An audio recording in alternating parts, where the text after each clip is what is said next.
Hi hello.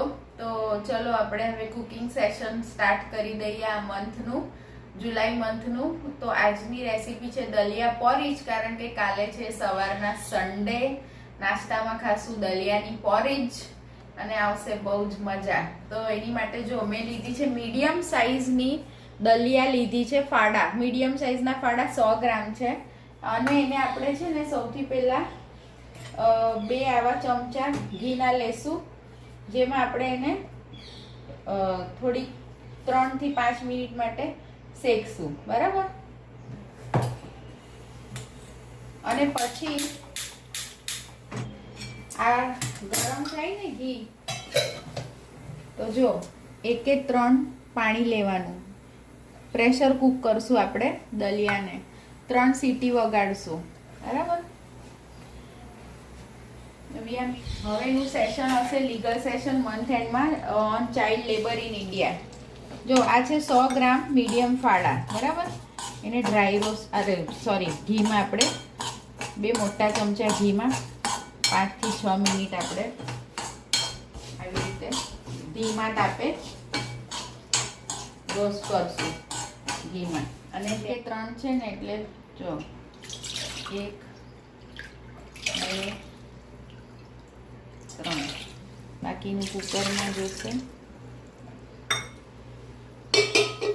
આને આપણે pink થાય ત્યાં સુધી ઘીમાં શેકશું ફાડા. પછીના ઇન્ગ્રેડિયન્ટ્સ પછી બતાડીશ. 3 સીટી થઈ જાય ને પછી બતાડું આગળના ઇન્ગ્રેડિયન્ટ્સ. આની માટે અત્યારના ઇન્ગ્રેડિયન્ટ્સ તો છે 100 ગ્રામ મીડિયમ ફાડા, 2 મોટા ચમચી ઘી અને 1 કે 3 પાણી. અત્યારના તો આટલા જ ઇન્ગ્રેડિયન્ટ્સ છે, બરાબર. આજની નેચરોપેથી ટીપ આપી દઉં તમને આ ઘીમાં ફાડા શેકાય ત્યાં સુધી, કે જો તમારે હાર્ટ એટેકથી બચવું હોય, if you want to prevent your self, કે ભાઈ મને હાર્ટ એટેક કદી ના આવવો જોઈએ, તો તમારે રોજ આટલું કાદુનો ટુકડો કોઈ પણ ફોર્મમાં ખાવો જ જોઈએ. આજની આ નેચરોપેથી ટીપ છે. આટલો નાનો આદુનો ટુકડો ઇન એની ફોર્મ, જમવામાં બી ખાઈ શકો કે નાસ્તામાં બી લઈ શકો, કાચો બી તમે ખાઈ શકો, પણ આદુનો ટુકડો રોજ આટલો તો ખાવામાં આવવો જ જોઈએ. તો હાર્ટ એટેકના ચાન્સીસ બહુ જ ઓછા થઈ જાય છે.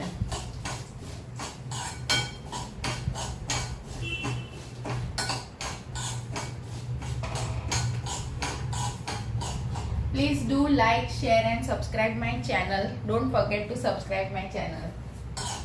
આને છે ને આપણે પ્રોપર ઘીમાં શેકી લેવાનું, તો જ દલિયાની પોરીજ ટેસ્ટી લાગશે. હવે જો આ લાઇટ પિંક થઈ ગયું છે, તો આપણે ફ્લેમ ઓફ કરી દઈએ. 5 થી 10 મિનિટ મેં એને 2 ચમચી ઘીમાં શેકી લીધું, બરાબર. અને હવે આપણે આને પાણીમાં ઉમેરી દઈએ.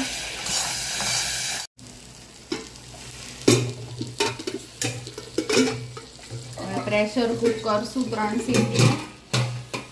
પછી આગળની પ્રોસીજર બતાડું. 3 સીટી થઈ જાય ને પછી આગળના ઇન્ગ્રેડિયન્ટ્સ ને આગળની પ્રોસીજર બતાડીશ. કાલ સવારે બહુ મજા આવશે. સન્ડે, એવરી સન્ડે મોર્નિંગ નાસ્તામાં હું મોસ્ટલી આવું પ્રિફર કરું, પોરીજ, રવા ઇડલી, વર્મિસેલી, સેવનો ઉપમા.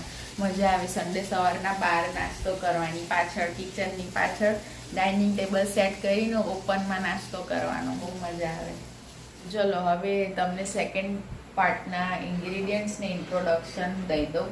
આ છે 1 લીટર દૂધ જે હું ઉકાળું છું અત્યારે.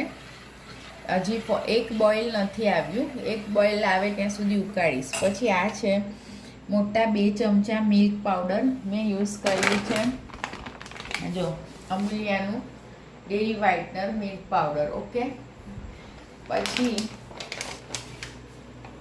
એને હું દૂધમાં એકવાર મિક્સ કરીને પછી એડ કરીશ. પછી આ છે બાફેલા દલિયા, આ છે 2 કેળા સ્લાઇસ્ડ, આ છે 1 મોટું એપલ વિથ સ્કિન ચોપ્ડ, આ છે ખજૂરની પેસ્ટ. હવે કેટલી ખજૂર જોઈએ છે ગળપણ પ્રમાણે આ પેસ્ટ એડ કરવાની. પછી આ છે જાયફળનો પાવડર, આ છે એલાયચીનો પાવડર. જાયફળનો પાવડર 1 અડધી નાની ચમચી, એલાયચીનો પાવડર 1 નાની ચમચી અને તજનો પાવડર અડધી ચમચી. ઠીક છે. હવે જોશે કાજુ, બદામ અને પિસ્તા અને આ છે કાજુ, બદામ અને કિસમિસ. બધા જ 2 મોટી મોટી ચમચી લીધા છે ચોપ નટ્સ. બસ આને એક ઉભરો આવે ત્યાં સુધી આપણે હલાવશું. તો એક નેચરોપેથી ટીપ આપી દઉં છું. ગુગળ આવે છે ને ખાવાનું ગુગળ, એની યુઝિસ કે એ મેટાબોલિઝમ રેગ્યુલેટ કરે, કાર્ડિયોવાસ્ક્યુલર હેલ્થને સપોર્ટ કરે and it lowers down the cholesterol, it supports the thyroid function. અને આર્થરાઇટિસ જેને હોય એને ખાવાનું ગુગળ કાં તો શું કહેવાય પીસીને એક નાની ગોળી હુંફાળા પાણી સાથે લઈ લેવું જોઈએ. એન્ડ જોઈન્ટ જેના જોઈન્ટ્સ પેન થતા હોય એની માટે પણ ખાવાનું ગુગળ સારું છે. પણ ખાવાનું ગુગળ બહુ જ ગરમ પડે એટલે તમે તમારી બોડીની પ્રકૃતિ પ્રમાણે આને લેવું જોઈએ.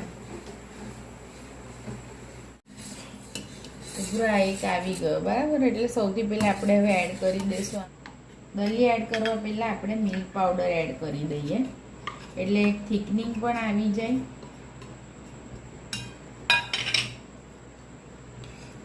હવે આ મિલ્ક પાવડર વાળું દૂધ આપણે આમાં ઉમેરીને એકવાર સ્ટર કરી દેવાનું. ઓકે, પછી લો ફ્લેમ છે અત્યારે. હવે એડ કરી દેવાના આ બધા દલિયા.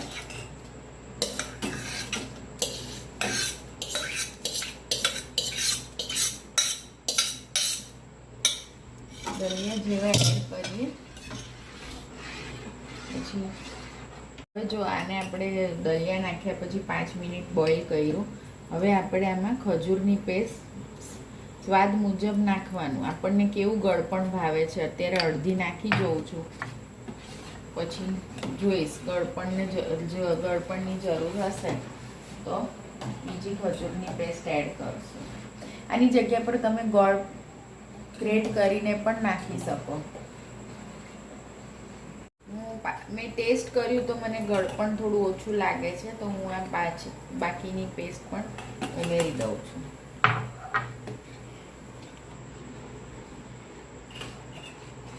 ફાડાની પોરીજ, ફાડાની ખીચડી, ફાડાની પેટીસ, આ બધું એક હેલ્ધી ફોર્મ છે જે તમે તમારા કિડ્સને સર્વ કરી શકો.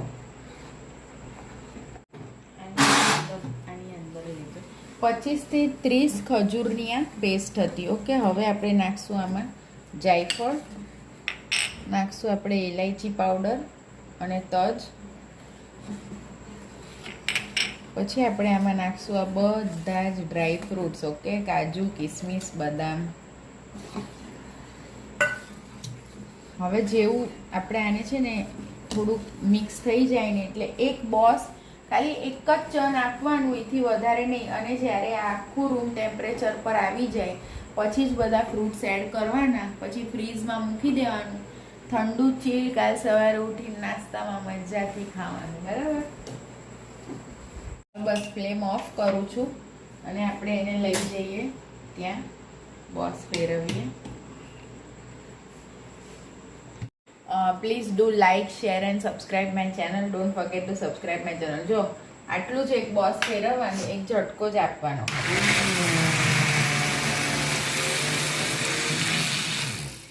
બસ આટલું.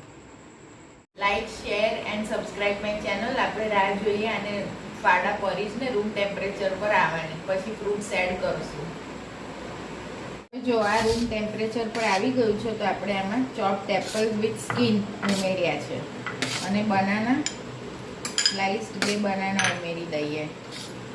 પ્રોપરલી બધું હલાવી દઈએ. તમે જોવો છો ને કે કેવી કન્સિસ્ટન્સી આની સરસ થઈ ગઈ છે, કારણ કે એક બોસ ચન કર્યું ને એટલે. હવે આ રીતે એક સર્વિંગ બાઉલ લઈ લેજો. એમાં આપણે એને સર્વ કરશું.